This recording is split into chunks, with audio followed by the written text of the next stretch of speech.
Hey guys, it's ExandShadow, and welcome back to Let's Play Devil Survivor Overclocked. In the last part, we got some weird comp thingamahoozits, and I'm not really sure what those things are, so in this part we're going to go figure out what happened in Aoyama, because, there was police cars, and, oh, looks like now he's safe. Okay, never mind. Things are okay, let's just go up. No, fine, we'll check in on Naoya if we have to. So, okay, so there was indeed an incident in the building, so that letter thing looks like it was right, I guess. I see. You're right. Sorry about that. I didn't mean to frighten you. Well, if you didn't mean to frighten us, dude, why did you send us emails about death and stuff? Man, it's just like... That's just weird. You're weird, dude. I mean, look at that kimono getup you've got there. Who would walk around in broad daylight like that? That's just odd. Also, I love the main character in this game because it's an odd instance where the main character, a silent protagonist at that, can have its own distinct personality just by looking at the dialogue options. The main character to Devil Survivor is kind of a cloud cuckoo lander, it's just like, you can choose, it was a prediction of the future, and everybody just sort of looks at him like, what? And there's tons of dialogue options like that all over the game, so, I get the idea that either he's pretending to be sort of a ditz to get people to lower their guard, or he actually is that dumb. I prefer the latter choice, though, because that's just funnier for me. And also, now he had disappeared, ominously. Yeah, he's gonna do that a lot, so if that sort of disappearing mentor act thing bugs you, you're gonna hate Naoya, so yeah. Also, looks like Atsuro's off-screen shenanigans have allowed us to figure out what the comps are up to, so that's nice, I guess. Yeah, I mean, it's not like there's any plot gonna go on here, so we might as well go back to him and see what's going on with him, We'll figure out more about what's going on with Naoya later. Now, normally, in a normal Devil Survivor day, we have a lot more freedom in what events you want to see in which order, although obviously certain story important events will have to be seen in a certain order. But for the most part, you get a lot more leeway on how you want to approach the plot. But seeing as this is the day before, this is the tutorial day, so not only do they have to teach you how the mechanics of the game work, but how you push through these story sequences has to happen too, so... that's why things are a lot more linear in this section of the game. If you want a lot more choice in what you're doing and who you're supposed to talk to, don't worry, that happens after the first day, which is only like an hour long. Most of the later days are a lot longer than that, so don't worry. Things open up significantly, relatively quickly. It's not a Final Fantasy 13 thing where it's like, oh, don't worry, the game gets open 40 hours later. Yeah, sure. Waiting 40 hours is totally worth that. But whatever, I'm not going to rant about that game at the moment. So, looks like Atsuro doesn't really understand things as much as he might pretend to, but at least he can hack into the comps at the very least. You didn't just fall for one of Naoya's pranks? Yes, I'm sure I didn't fall for one of Naoya's pranks, because I'm pretty sure that no prank in the history of the world ever involved killing someone. Unless if you're like Loki or something, but Loki isn't anywhere around here, so... I don't know. They'd be a part of his joke. I mean, well, I guess the police probably would get bored after a while and might want to play a part of this prank, but, wasting man-hours on something like that seems kind of odd. So, yeah. There's more in the email. Yeah, they mentioned an explosion and a bat blackout. Yeah, they got the demolitions crew in on his prank, and they're gonna blow up half the world. Because that's so funny, right? And they also turn off the power, because, you know what, that actually is pretty funny. I imagine there's a whole bunch of people in Tokyo just, like, watching their torrents very carefully, and then somebody just shuts off the power and all that progress is lost. Actually, I shouldn't laugh. That's mean. I've had that happen to me before. That's just mean, It seems these three comps are always monitoring each other, so I can't crack one alone. See, a comp has okay, well, I like how they reference the Spot Pass and Street Pass here, and I also appreciate Yuzu being here, because Yuzu's existence here allows Atsuro to cut down on technobabble and just explain things in layman speak. But another thing that I like there is that referencing the Always On stuff references an actual thing in the 3DS where they have Street Pass and Spot Pass, so, you know, the 3DSs do actually communicate to each other wirelessly if they're close. Not to the point where they have to be monitoring each other all the time, but still, you know, at least it's based on the hardware that's in the system that they're talking about. Oh, that's not good. That's definitely not good. I've heard of the blue screen of death, but not the scrolling, creepy white lines of death. Now, if you look closely in the background there, they do actually have stuff written. I think that's a Bible passage that was just scrolling past, although I don't know why the fuck now you put a Bible passage in there, but whatever. Oh noes!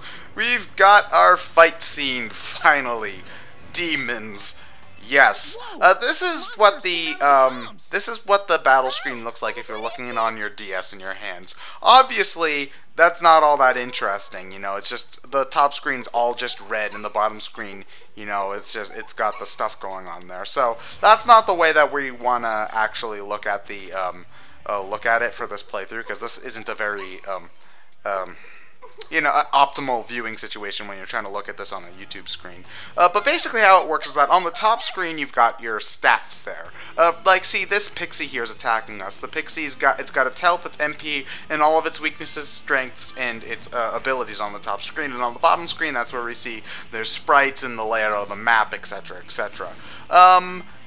For the most part, however, you're going to be looking at the bottom screen more than the top screen. So from this point on, we are going to be looking at battles like this. So yeah, I just did some fancy editing there. You're going to want to reference the top screen every now and again, because by pressing the L and R buttons, you can swap between enemy info and your player info, so you can check how much health your characters have, what their stats are, etc.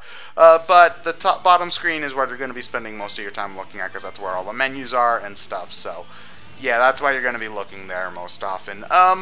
How these battles work. This battle right here is just the most basic of all tutorials, to the point where it's nearly scripted for you, where you can't lose. How it works is that it's a tactical RPG. Think Fire Emblem or Final Fantasy Tactics. You control the main character, Atsuro, and Yuzu there, obviously. And the enemies are all of those demons that are on the map.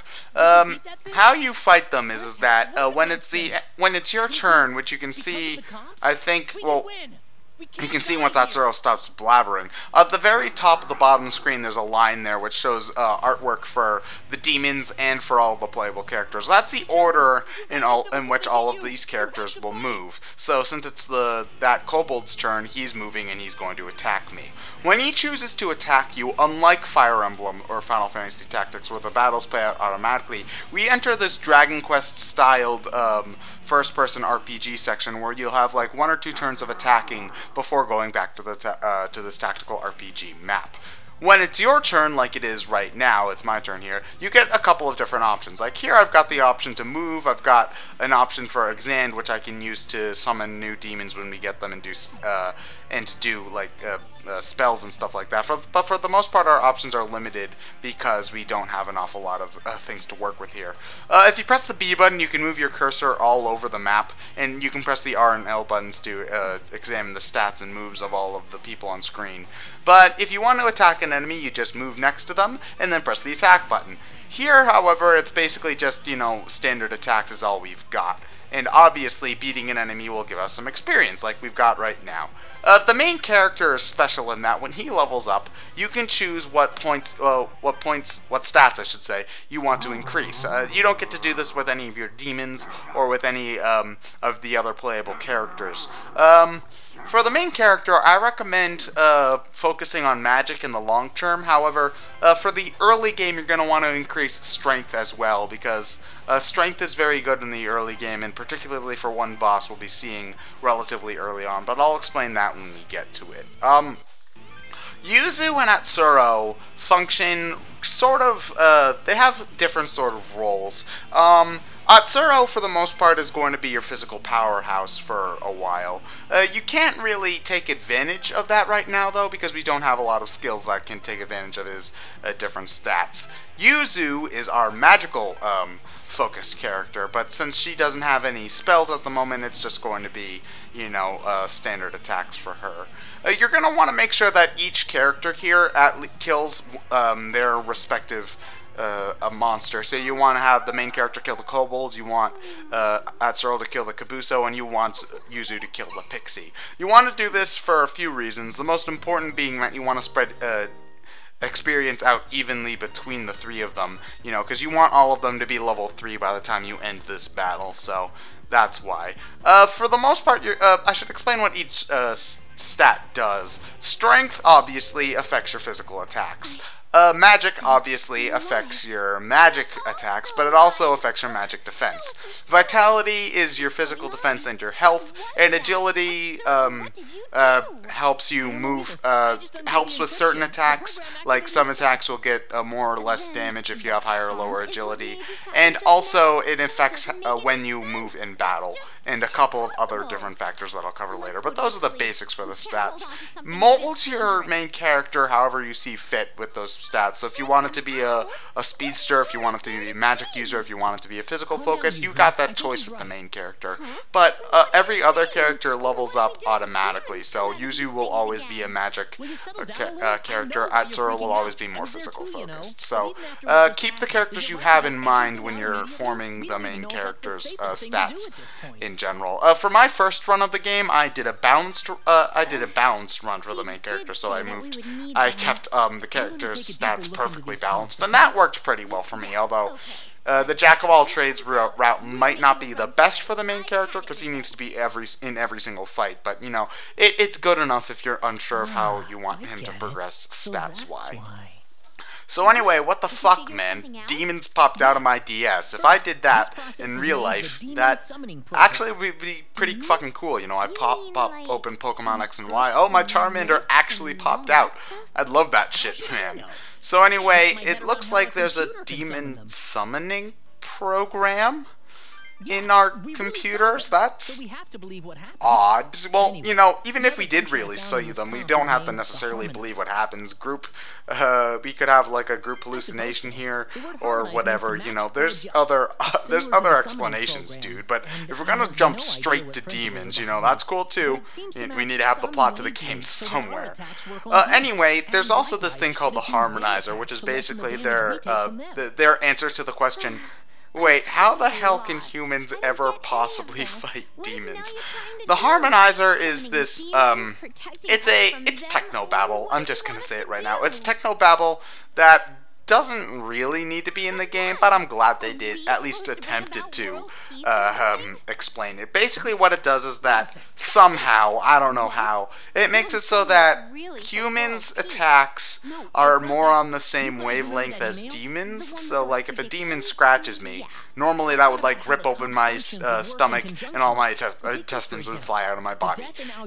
With the Harmonizer, it just sort of scratches me, I guess is how it works. So, you know, at least, you know, they attempted to explain it, because, in other, they still, you know, have the gruesome demons can instantly kill humans thing happen in other instances in the game. Like here, they talked about how the guy killed by a carnivorous animal was probably killed by a carnivorous animal that is also a demon. So, you know, that guy didn't stand a chance, but that's because he didn't have a Harmonizer, although I don't know what a Harmonizer really is. Is it just like, I don't even know what the wavelength thing is supposed to be, man. I don't know. It's technobabble. That's the long and short of it, technobabble.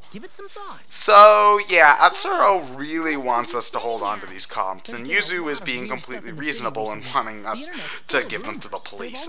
That's another thing I really like about this game, and particularly a thing I like about Yuzu, although it'll start to wear on you later on in the game, is that Yuzu acts like a normal fucking person, which you don't see an awful lot in games like these. It's just like, demons, oh shit, oh shit, oh shit, I don't want to deal with this, I'm just gonna repress this, which is a totally safe and healthy thing that won't cause me mental problems in the future, obviously, and I'm just gonna give this stuff to the police and I'm going to walk away. That's how most people would react in this situation.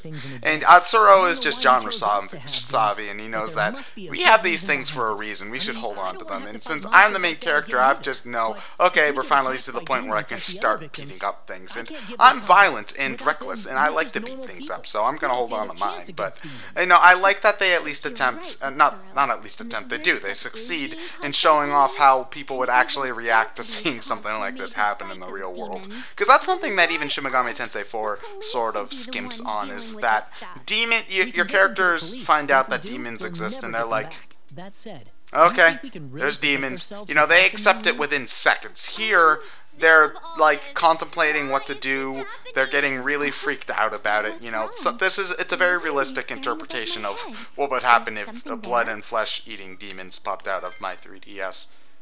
Did I just say realistic? Believable. That's a better word. It's a believable interpretation of how people would act in that situation. I don't see anything. So anyway, the little number floating above your heads, that's kind of ominous, you know?